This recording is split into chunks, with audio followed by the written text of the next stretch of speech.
A 48-hour curfew has been implemented in some communities in Spanish Town, St. Catherine. This after a spree of deadly violent activities in the area.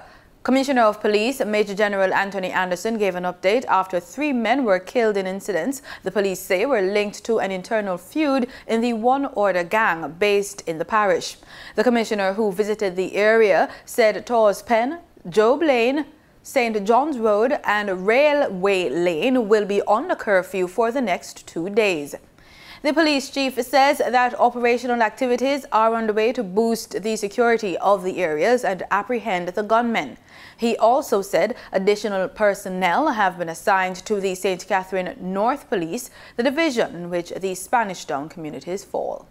Meanwhile, authorities are still investigating the cause of a fire that damaged the administrative building of the St. Catherine Courthouse on Tuesday. Reports are that the building was spared significant damage by the fire as it was confined to the roof. Commissioner of Police Major General Anthony Anderson says it's unclear how the blaze started. He says no records were lost. Cases that were scheduled for today, June 15, will go ahead as planned.